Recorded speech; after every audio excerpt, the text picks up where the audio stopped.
Drawing की class में आप सभी का एक बार फिर से स्वागत है बच्चों। और हम आज बात करेंगे ब्रश के बारे में और साथ ही जो है पैटर्न डिज़ाइन के बारे में आज हम चर्चा करेंगे। तो यहाँ पर जो है उसके पहले की वीडियो क्लासेस में हमने रंगों के प्रकार, ओस्टवाल का चक्र, ये सब पढ़ लिया है। अगर आपने अभी तक वीडियो नहीं देखे हैं तो प्लेलिस्ट में डले हुए हैं बच्चों वीडियो ड्राइंग की क्लास के, तो उसको आप देख करके पढ़ सकते हैं। आज हम बात करने जा रहे हैं ब्रशेस के बारे में।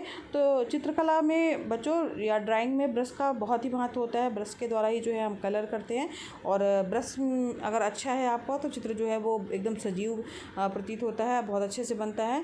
और ब्रश जो है वो जल रंग के लिए अलग अलग होते हैं। अब यहाँ पर जो ब्रशेस होते हैं वो गोल होते हैं और मुलायम बालों से मिलकर के बने होते हैं, और बहुत ही सॉफ्ट बाल रहते हैं उसके, और नोक जो होती है बिल्कुल बारीक बन जाती है, इतने ज़्यादा जो है सॉफ्ट बाल रहते हैं। और ब्रश के नंबर की अगर हम बात करें कितने कितने नंबर के ब्रशेस आते हैं, तो यहाँ पर जो है 000, 00, 0, 1, 2, 3, 4, 5, 6 से लेकर के 12 नंबर तक के जो है वो ब्रशेस जो हैं वो मार्केट में आते हैं। और जैसे जैसे इनका नंबर बढ़ता जाता है वैसे वैसे ब्रश की मोटाई भी जो है वो बच्चों बढ़ती जाती है।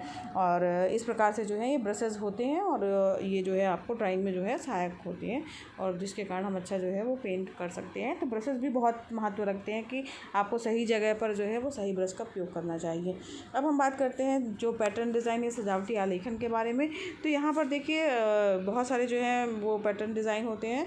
और पैटर्न जो है कहलाता क्या चीज़ है कि पैटर्न की अगर हम बात करें तो पैटर्न है क्या वास्तव में। तो बच्चों मनुष्य के द्वारा जो है दृष्टिगत अथवा पहचानी हुई वस्तु का चित्र के द्वारा जो है वो प्रकट होना ही पैटर्न कहलाता है।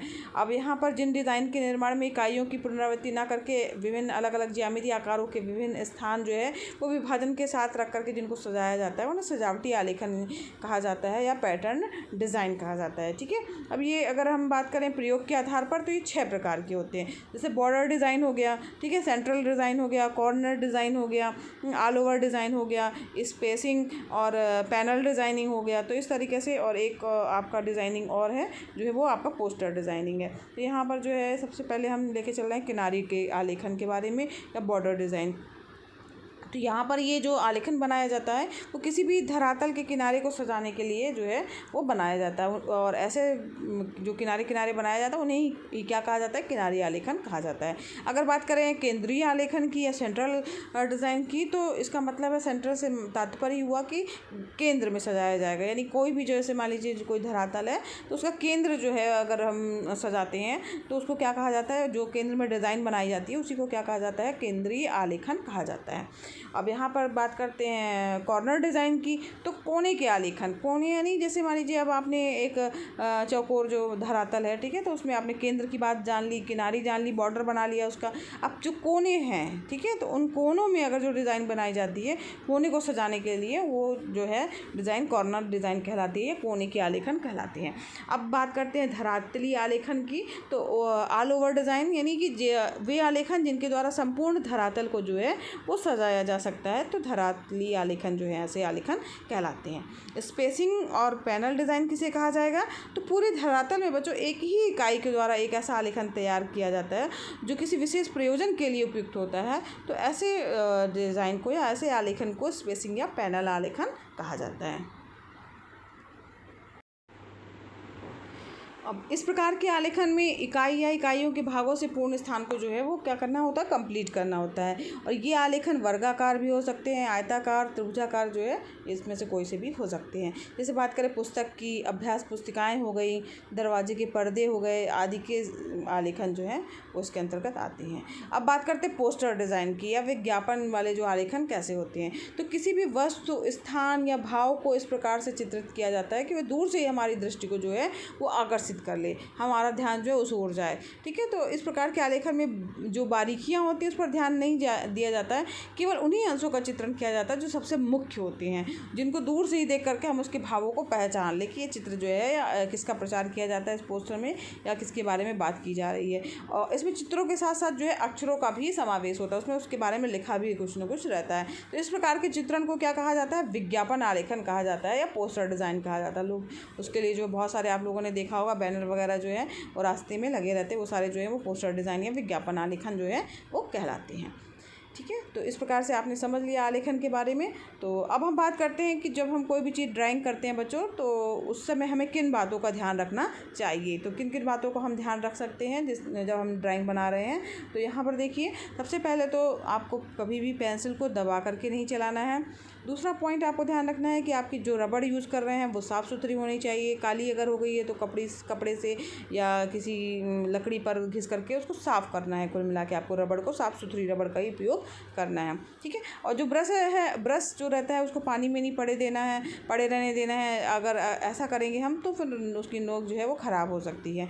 फिर इसके बाद आलेखन में रंग भरने से पूर्व सभी आवश्यक सामग्री जैसे कि रंग हो गया, ब्रश हो गया, प्याली है, पानी है, उन सबको जो है अपने दाहिने हाथ की ओर रखना चाहिए।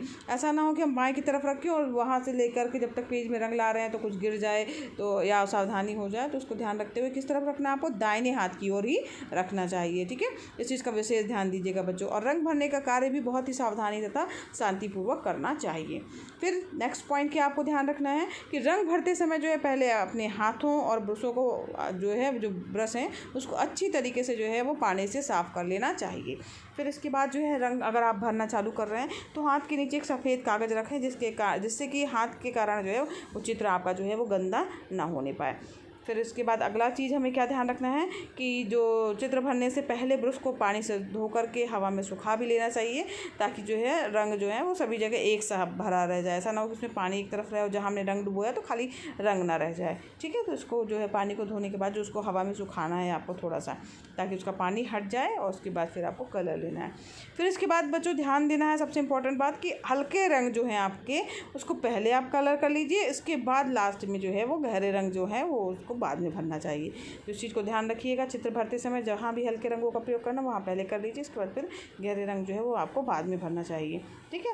और रंग भरते समय इस बात का ध्यान रखना चाहिए कि किसी भी आकार का रंग जो है वो बाहर ना निकलने पाए, यानी कि जो आपका आकार है ऐसा ना हो कि जो है वो दूसरे में किसी में मिल जाए रंग। तो इस चीज़ का ध्यान रखना चाहिए। सावधानी पूर्वक जो है रंग भरना चाहिए। एक रंग सूख जाने पर ही दूसरा रंग भरना चाहिए, नहीं तो दूसरे रंग से जो है मान लीजिए मिल गया तो रंग जो है वो सबका अलग अलग होना चाहिए।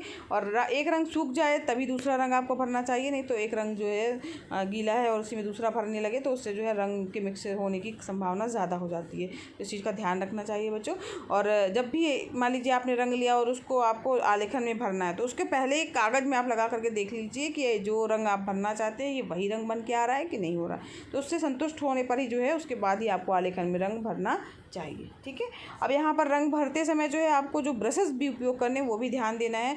अगर छोटा स्थान है उसके लिए 1 नंबर या 2 नंबर का प्रयोग कीजिए, ठीक है। जो बड़ा जगह है जहाँ पे ब्रश का ज़्यादा जगह है कलर करने के लिए तो वहाँ पर 3 या 4 नंबर के ब्रश का प्रयोग करना चाहिए। और अगर आप बेस भर रहे हैं, पृष्ठभूमि भर रहे हैं तो उसमें जो है और भी मोटे ब्रश यानी 7 नंबर भी यूज़ कर सकते हैं, 8 नंबर या 9 नंबर के ब्रश का जो है वो आपको प्रयोग करना चाहिए।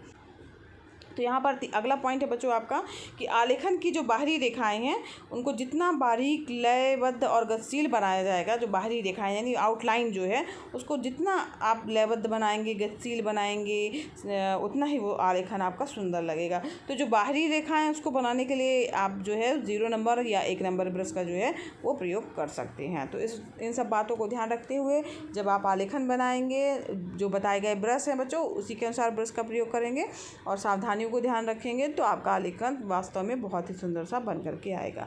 तो बच्चों अगर ये वीडियो आपके लिए हेल्पफुल लगा हो तो वीडियो को जरूर लाइक कीजिएगा, हैं आप तो चैनल को जरूर सब्सक्राइब कीजिए, साथ ही बेल आइकन प्रेस कीजिएगा ताकि आपको नए वीडियो का नोटिफिकेशन मिलता रहे। और साथ ही बच्चों चैनल की प्लेलिस्ट पर ज़रूर विजिट कीजिए, यहाँ पर आपके क्लास से संबंधित बहुत सारे जो है सब्जेक्ट वाइज वीडियो डले हुए हैं उनको देखिए और उसका आप बेनिफिट ले सकते हैं। धन्यवाद बच्चों। वीडियो क्लासेस फ्री हैं तो अपने फ्रेंड्स को भी शेयर करना मत भूलिएगा। धन्यवाद।